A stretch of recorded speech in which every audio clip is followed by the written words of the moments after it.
Once upon a time, in a faraway town in a distant land, there lived an old woodcarver named Geppetto. He made a living crafting wooden toys, and his hands were so skilled that no one in the entire region could match his craftsmanship. But despite his talent, Geppetto was lonely. He had no family, only a mischievous little cat named Figaro. But a cat, no matter how lively, was not the same as having a son or daughter to bring him happiness. As Geppetto grew older, he regretted only one thing, that he had never had a child of his own.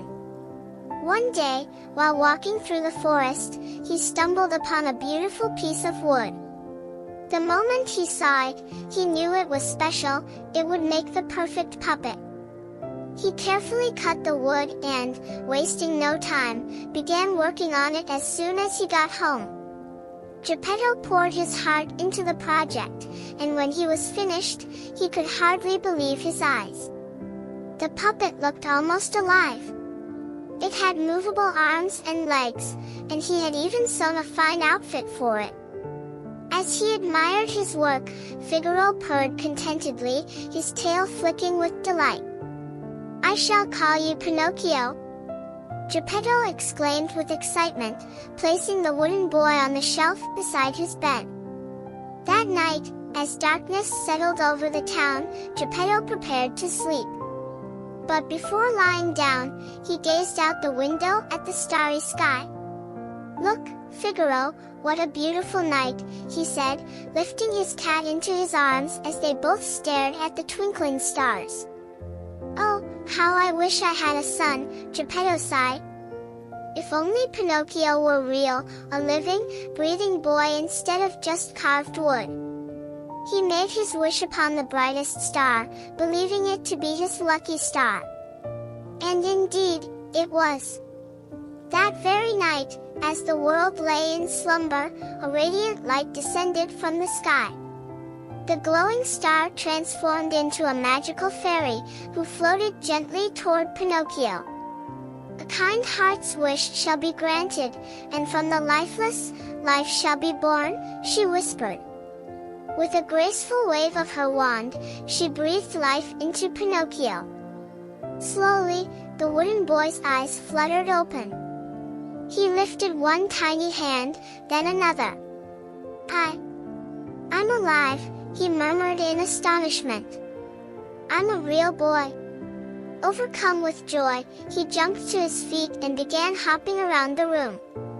"Pinocchio, be careful," the fairy cautioned. "You will only remain a real boy if you are honest, brave, and kind.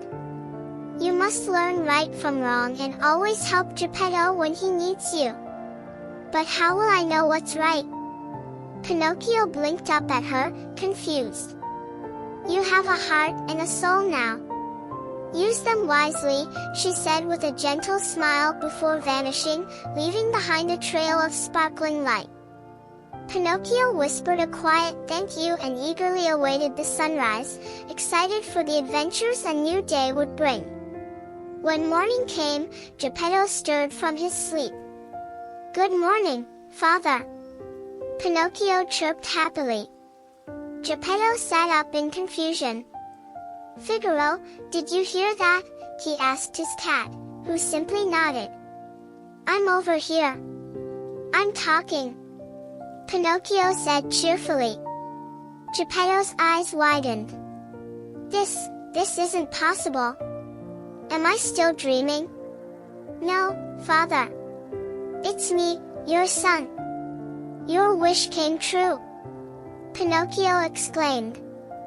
Geppetto was speechless. But as the realization sank in, his heart filled with joy. Without hesitation, he scooped Pinocchio into his arms and hugged him tightly. The once quiet house was now filled with laughter and happiness. Not long after, Pinocchio expressed a desire to go to school. "Father, I want to be a real boy. I want to learn how to read, write, and count so I can help you earn money," he said earnestly. Geppetto's heart swelled with pride, his son was both eager and bright. But there was a problem: he didn't have enough money for school supplies. Without a second thought, he sold his favorite wool vest and used the money to buy Pinocchio some books. As he handed them over, Pinocchio looked up at him in concern. "But, Father, where's your vest?" "Oh, I didn't need it anymore," Geppetto fibbed with a warm smile. "Here, these will serve you well."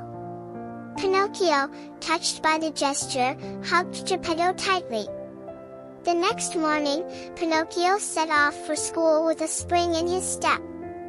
But along the way, something caught his attention: lively music drifting from behind a row of bushes. Curious, he followed the sound and soon found himself standing in front of a grand, colorful tent. It was a circus. "Excuse me, how do I get in?" he asked a tall man at the entrance. "You need a ticket," the man grumbled. "I don't have any money, but I have these books," Pinocchio offered. The man examined the books, then shrugged. "That'll do." He handed Pinocchio a bright, shiny ticket. Pinocchio eagerly pushed through the crowd, eyes wide with wonder. On stage, wooden puppets danced gracefully, their movements controlled by thin strings. Unable to resist, Pinocchio joined them, twirling and spinning with delight. The audience roared with applause, tossing coins onto the stage. The circus master, watching from the shadows, grinned greedily. A puppet that could move on its own? That was worth a fortune. As soon as the show ended, he seized Pinocchio and locked him in a cage. "Please, sir, let me go. I need to get to school," Pinocchio pleaded.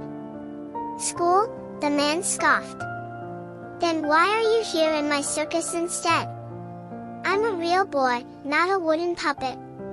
I sold my books just to see your show, but now I regret it deeply," Pinocchio admitted, his voice filled with disappointment.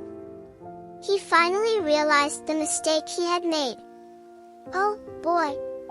Here, take these coins and buy yourself new books. And be careful, not everyone is as kind-hearted as I am," the man warned as he unlocked the cage and let Pinocchio go. "Thank you, sir. Thank you so much." Pinocchio beamed as he ran off towards school. "This time, I got lucky. I finally understand what's right," he thought to himself. But it wasn't long before his journey was interrupted by a fox. "Where are you off to in such a hurry?" the fox purred, weaving around his legs. "I'm going to school, of course," Pinocchio replied, continuing on his way. "School? What a waste of time! Why bother with school when you can have everything you want without studying at all?" the fox said slyly, her voice dripping with temptation. "What do you mean?" Pinocchio stopped in his tracks, blinking in surprise. "Come with me. I'll show you a place so wonderful, you'll never want to leave." With that, she slinked off the path and headed toward a small grove of trees. Pinocchio hesitated for only a moment before following, hanging on to every word as the fox described a magical land. By the time they arrived, Pinocchio's eyes widened in amazement.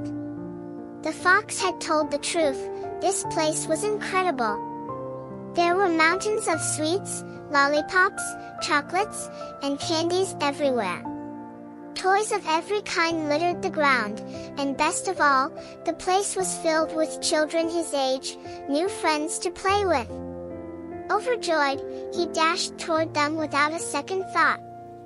Time flew by, and before he knew it, the sun was beginning to set. Pinocchio was still caught up in the fun, laughing and playing, completely forgetting about poor Geppetto waiting for him at home. But as twilight deepened, a strange feeling crept over him, something felt off. He reached up to touch his head and froze. His ears felt large, furry. His heart pounded as he ran to the nearest mirror. His reflection made him gasp. He had grown a tail. His ears had turned into long, floppy donkey ears. Panic surged through him. What was happening to him? Where was he? Why was he turning into a donkey? He had fallen for another trick, made another bad choice. And now, he was paying the price. This is all the fox's fault. He thought angrily. But deep down, he knew the truth. It was his own foolishness that had led him here. He turned and ran as fast as he could, but suddenly, from the shadows, strange men appeared. He hadn't noticed them before. They were watching him. And now, they were chasing him. His wooden legs carried him as fast as they could, his heart pounding in terror. At last, he burst out of the cursed forest, and the moment he did, poof! His ears and tail disappeared. But he didn't stop running. He was too scared to slow down. Only when he reached the shore did he finally glance back. The men were still after him. Without thinking, he leapt into the sea. At first, he struggled, but then he realized, he was floating. Of course. He was made of wood. The waves carried him further and further out, and for a brief moment, he thought he was safe. But then, out of nowhere, an enormous shadow loomed over him. A whale. A gigantic mouth opened wide before him. And before he could even scream, gulp! Everything went dark. Pinocchio tumbled down into the belly of the beast, landing with a soft thud. And to his utter shock, he wasn't alone.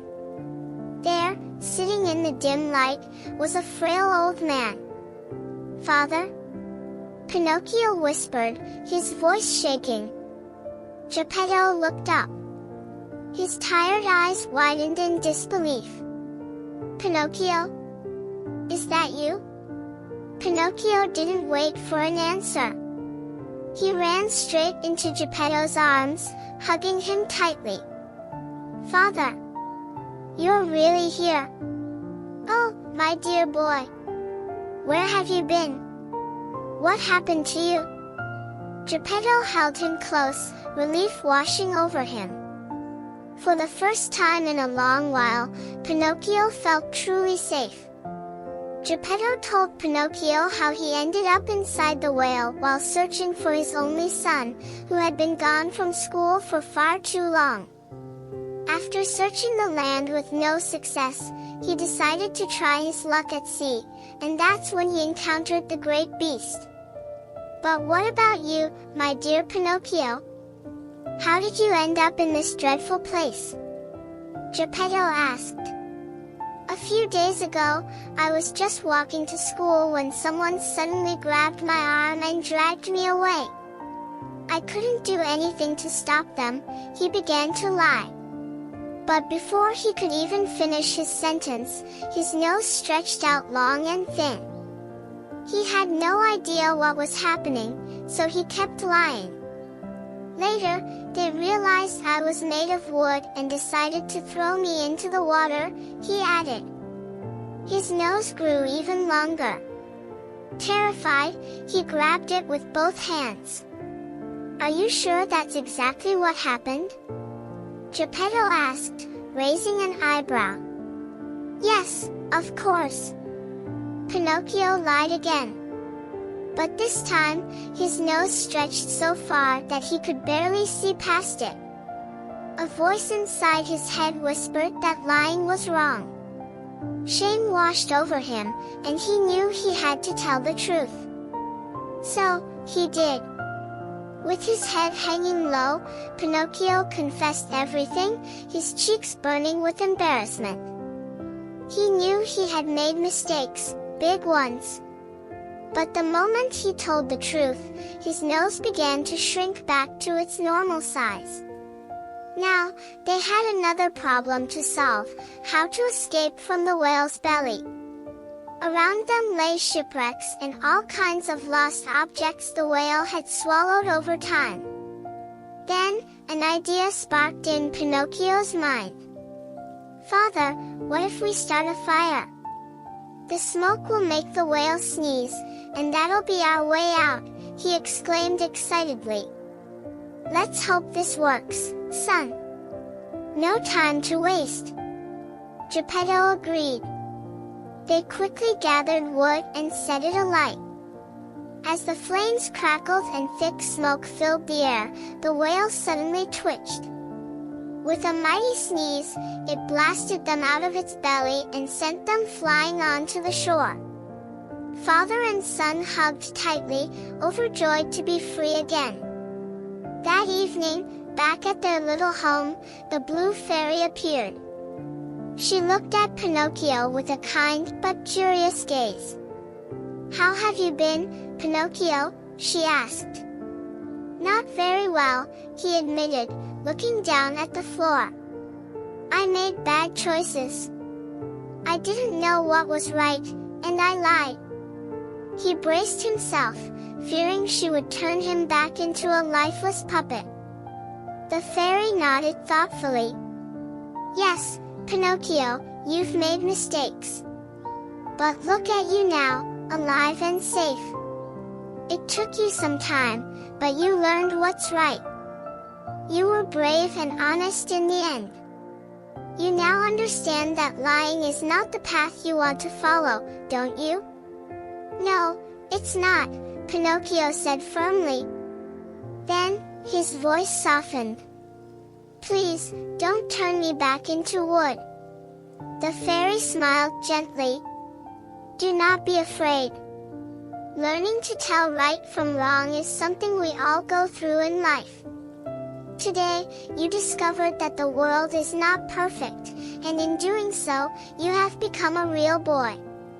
With a wave of her magic wand, a golden light surrounded Pinocchio. And in an instant, he was no longer a wooden puppet. He was a real boy, made of flesh and bone. Pinocchio had learned from his mistakes. He now understood that not everyone could be trusted. Geppetto was so overwhelmed with happiness that he could hardly find the words to thank the fairy. His greatest wish had come true: he had a son. Pinocchio. That's all for now, dear children. Upon a hill, not far from here, a goat with a bell would appear. Its gentle ring would softly say, "The story ends with the close of day. Good night, little ones, sweet dreams."